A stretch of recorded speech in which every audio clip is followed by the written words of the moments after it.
Alors, bonjour mesdames, aujourd'hui on entame l'écologie ensemble. On va discuter des populations et des communautés, donc des tailles de population, comment est-ce qu'on fait pour les compter, quelles sont les relations entre les espèces dans une communauté.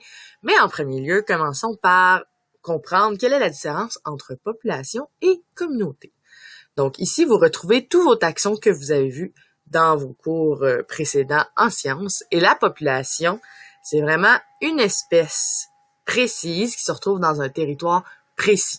Par exemple, on a la population des caribous de la toundra qui se retrouve dans un secteur précis, la population des caribous des bois qui se retrouve dans un autre secteur, ou encore la population des caribous de Gaspésie.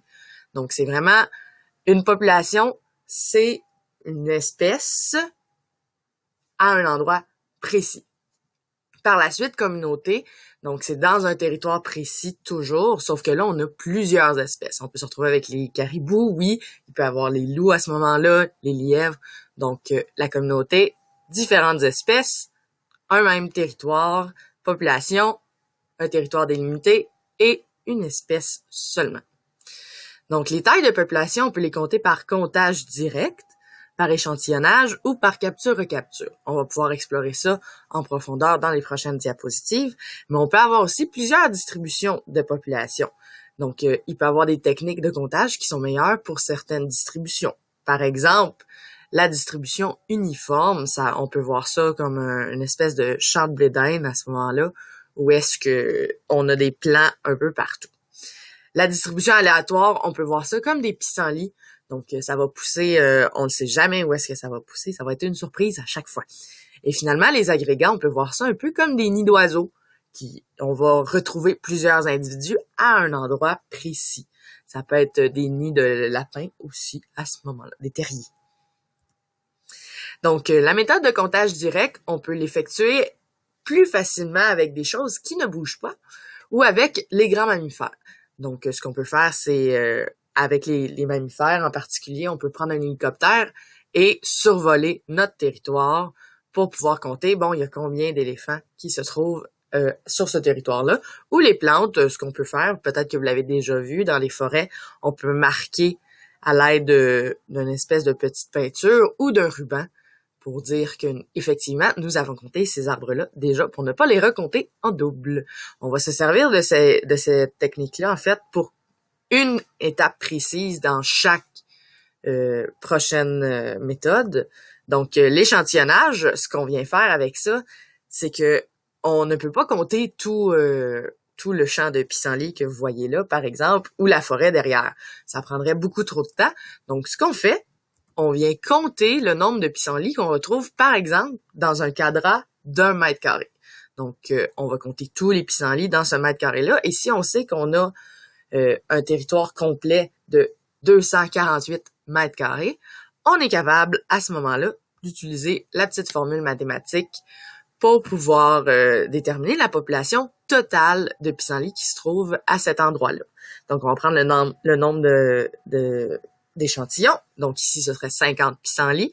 On va venir le diviser sur le territoire échantillonné, donc 1 mètre carré, fois le territoire total, 248 mètres carrés. Tu peux prendre 2 minutes, faire pause, faire le petit calcul pour arriver à ta population totale. Et finalement, on a la capture-recapture. Ça, ce qu'on fait, c'est que on a des animaux qui bougent beaucoup et c'est dur de pouvoir les compter directement ou de les échantillonner parce qu'ils ne restent pas au même endroit. Donc, ce qu'on vient faire, on vient en capturer quelques-uns.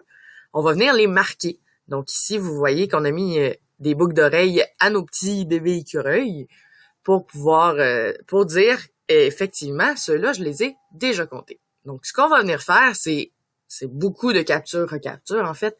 On en capture une première fois, on met les boucles d'oreilles et on compte le nombre qu'on a mis des boucles d'oreilles. Donc, nos individus marqués, à la base, c'est combien? Par exemple, on peut dire que c'est 30. J'ai marqué 30 écureuils la première fois que j'ai capturé mes écureuils. Par la suite, on les relâche et finalement, on va venir faire une nouvelle recapture.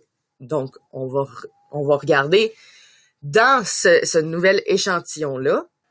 Donc, dans cette nouvelle échantillon-là, on va venir remarquer les individus déjà marqués qu'on a recapturés, effectivement, sur la taille totale d'individus qu'on a recapturés, qu'ils soient déjà marqués ou pas.